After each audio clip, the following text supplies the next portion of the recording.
What's going on, everybody? It's me, Heroic Brick Studios, and I'm back with another LEGO set review for you guys. And today I'm actually very excited because I was able to find the brand new LEGO Fantastic Beasts set.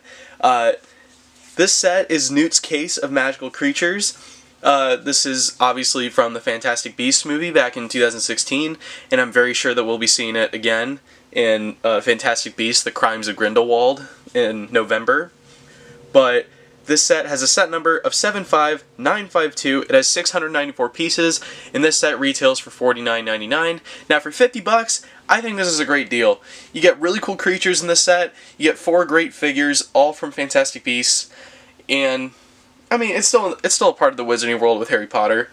And what's actually really cool is because what's actually really cool about this set is it's still under the same theme, but the box art is completely different, which makes sense because, you know, the Harry Potter sets are from Harry Potter, and, you know, Fantastic Beasts is its own thing, but it still exists in the same world.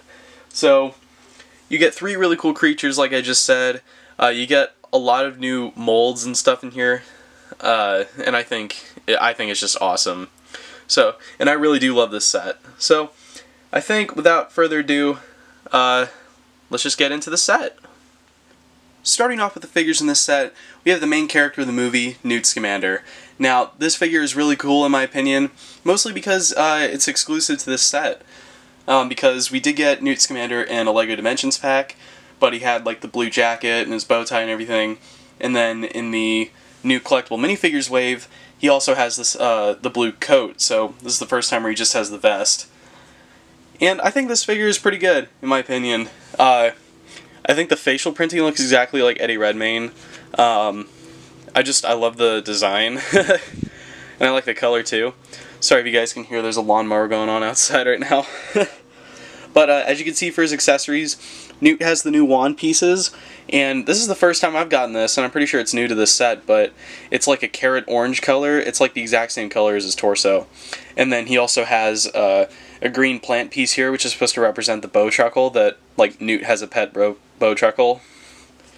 And then it looks like there on the front, he's got something there in his pocket, and I can't see what it is, but I can't really tell what that's supposed to be. But there's not really a whole lot else. He does have another facial print where it's him looking all scared. And I like the hairpiece for him. I think it works. So, personally, I don't know. I think maybe they could have toned it down on the bone structure and the wrinkles, because, I mean, Eddie Redmayne doesn't look that old. Like, this figure I'm holding right now looks like he's like 50, and Eddie Redmayne's like, I think 30. So, I don't know. It's kind of weird. But that's it for Newt Scamander, so let's move on. The next figure that we get is Queenie Goldstein. Now, I forgot the actress's name, but it'll be really nice to see her again in The Crimes of Grindelwald, because I liked her character in the first movie, and I'm pretty sure this entire set is from the first movie. It has a lot of the same creatures and stuff. But Tina is a really nice figure here. She's just got the regular standard brown wand, she's got this dark gray jacket, and then this is actually the first time I've gotten this short hairstyle in this dark brown color, so I think that's pretty nice. But the printing is all around, and I think that the facial printing looks a lot like the actress. I still don't know her name.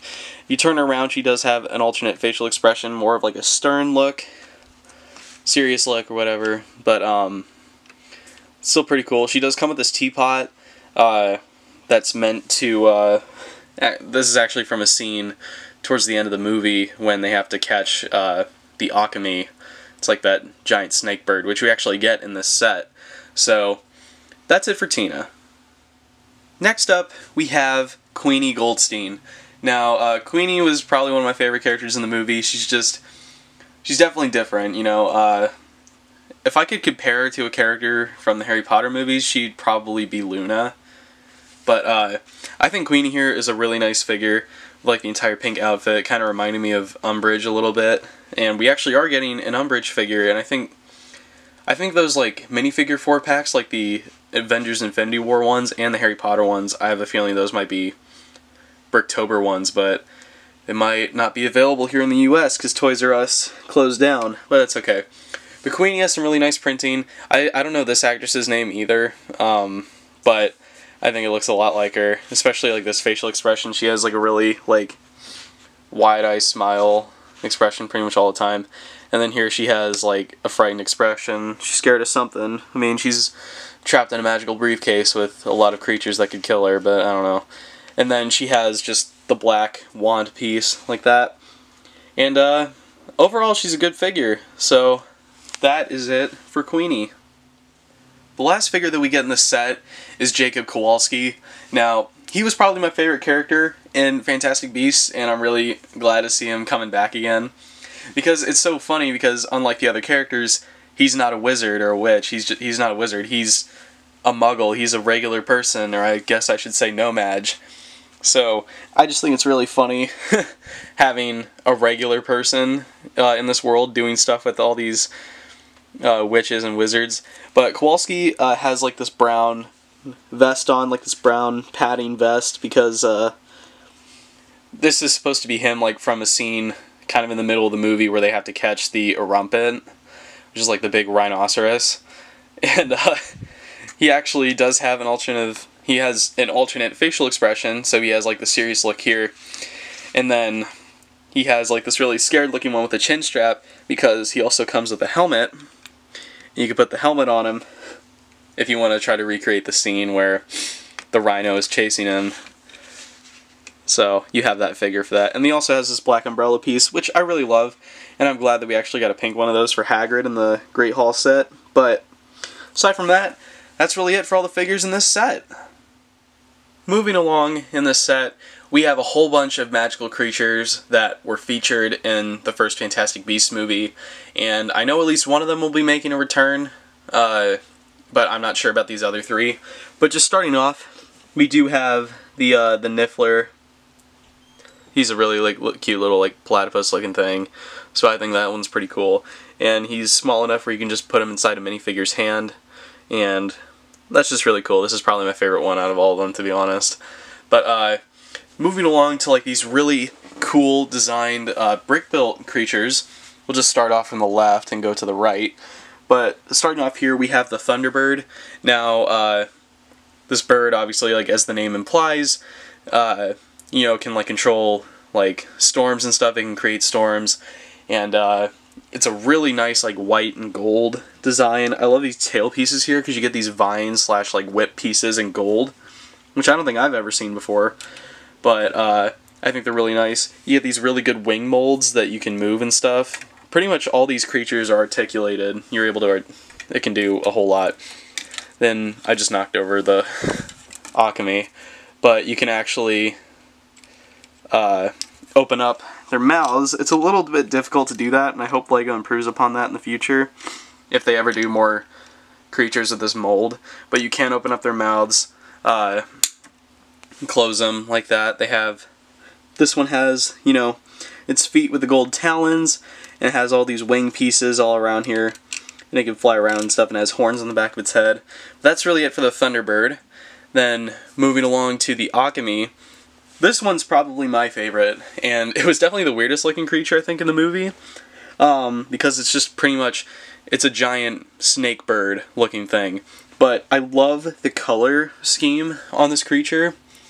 Like, you got the pink, you got the purple, you have the really light blue, and it just looks awesome. It also has the same mouth opening feature as the Thunderbird, but I can't figure out, like, I don't want to go through that and open it again.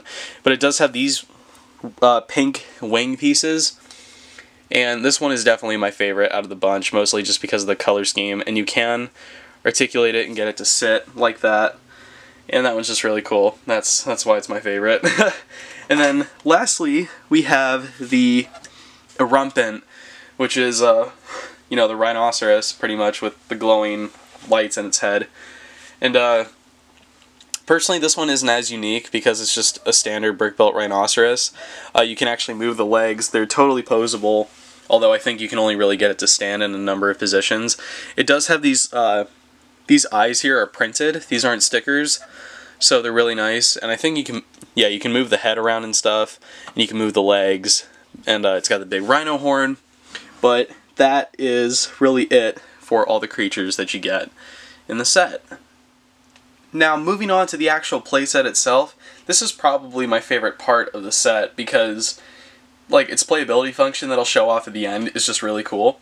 But I think the interior of the set's really cool. Now, in case you guys aren't familiar with Fantastic Beasts, Newt Scamander has a briefcase that has like a magical enchantment where he can actually enter and like go inside the briefcase, and inside is this like giant habitat that he has for all the creatures that he saves and then releases. But he's got like main areas over here. He's kind of got like a little kitchen area here, as you can tell, with the sink and the brush and the butcher knife. I don't know why he has a butcher knife in there. I hope he's not killing and eating all the creatures. But then you have these little plant areas here on the end of the main house, I think. And then this is supposed to be the ladder going down into this little hut, and then you got stairs in there. That's supposed to be the entranceway into the briefcase. And then over here on the side is more of like the habitat stuff. Like over here with the gold coins, I'm pretty sure that's supposed to be for the niffler, because he, in the movie, if you guys have seen Fantastic Beasts, the niffler has a very keen eye for gold and other shiny, valuable objects that he just steals for himself, and he's able to like hide them in his body or something. I don't even know. But it looks like you also have another habitat over here in the corner for the bowtruckles, and then we have an egg over here, which I'm pretty sure is supposed to go to the occamy, like the snake bird, because I remember seeing a little habitat that Newt had for all of them. Because the thing about occamies is that they're not all that big. They just grow to fit available space. So like, the reason why it was so big is because when that creature escaped in the first movie, it like snuck into an attic and it expanded to fill up all the available space. So Newt has a tiny little habitat for them, and they shrink down to fit it, like to fit inside of it. So I think that's really cool. But then, enough with doing all the exterior. You can actually open this part up, and then if you look in here, you will see the portrait of a girl there, and that's supposed to be, I believe her name was Lita Lestrange. So Bellatrix Lestrange is one of her relatives, pretty much. Apparently she was like Newt's only friend at Hogwarts, and I guess he liked her or something, I'm not sure. And then over here, you just have a couple of potion vials, I'm pretty sure that's what they're supposed to be. And they're really cool because these cone pieces have like silver sparkles on them, and I've never gotten those with that kind of coloration before. But probably like the best playability function out of this entire set, and that's why I picked it up in the first place, was that you can fold this down and then fold these two pieces on top of it. And then you can fold these two around, and you see there's a little clip here and a little place to grab onto right there. Clip it like that. Then you can pull down the entire top of the suitcase, and you can actually have the briefcase. And I thought that was such a cool playability idea, and it was awesome. And as soon as I figured out that set could do that, I instantly wanted to buy it. So I thought that was pretty cool. There are some details here on the sides and stuff, you know, like the corners are all like detailed and stuff. I like the front part a lot because you have the handlebar and you got the locks. Pretty sure you can't really see what it says, but here on the here on the sticker, it says Muggle-worthy, and this is like the magical enchantment that he uses. Because in the beginning of the movie, when he comes to New York, one of like the customs officers like wants to see what's in the case, and Newt hits this switch, so when he opens it up it looks like it's just nothing but clothes in there. And then you have NS right here on the front for Newt Scamander. So I think that's really cool, and I really love this set because of this. And this makes for a good display piece if you guys are Harry Potter fans or Lego fans or Lego Fantastic Beasts enthusiasts or whatever. But that is it for the set itself, so let's get into the closing of this review. Alright everybody, so that's going to do it for this review. Thank you guys for watching, and let me know down in the comments what you guys think of this set. Make sure you guys leave a like on the video. I still do plan on getting the Hogwarts Whomping Willow review up before Brick Fair, because I meant to do that video today instead of this one, but I found the set yesterday and I instantly wanted to do a review of it. So I think with all that out of the way, that's going to do it. So again, thank you guys for watching. Follow me on all my social media platforms. Links are down in the description below. And until the next video, I'll see you guys later. Bye.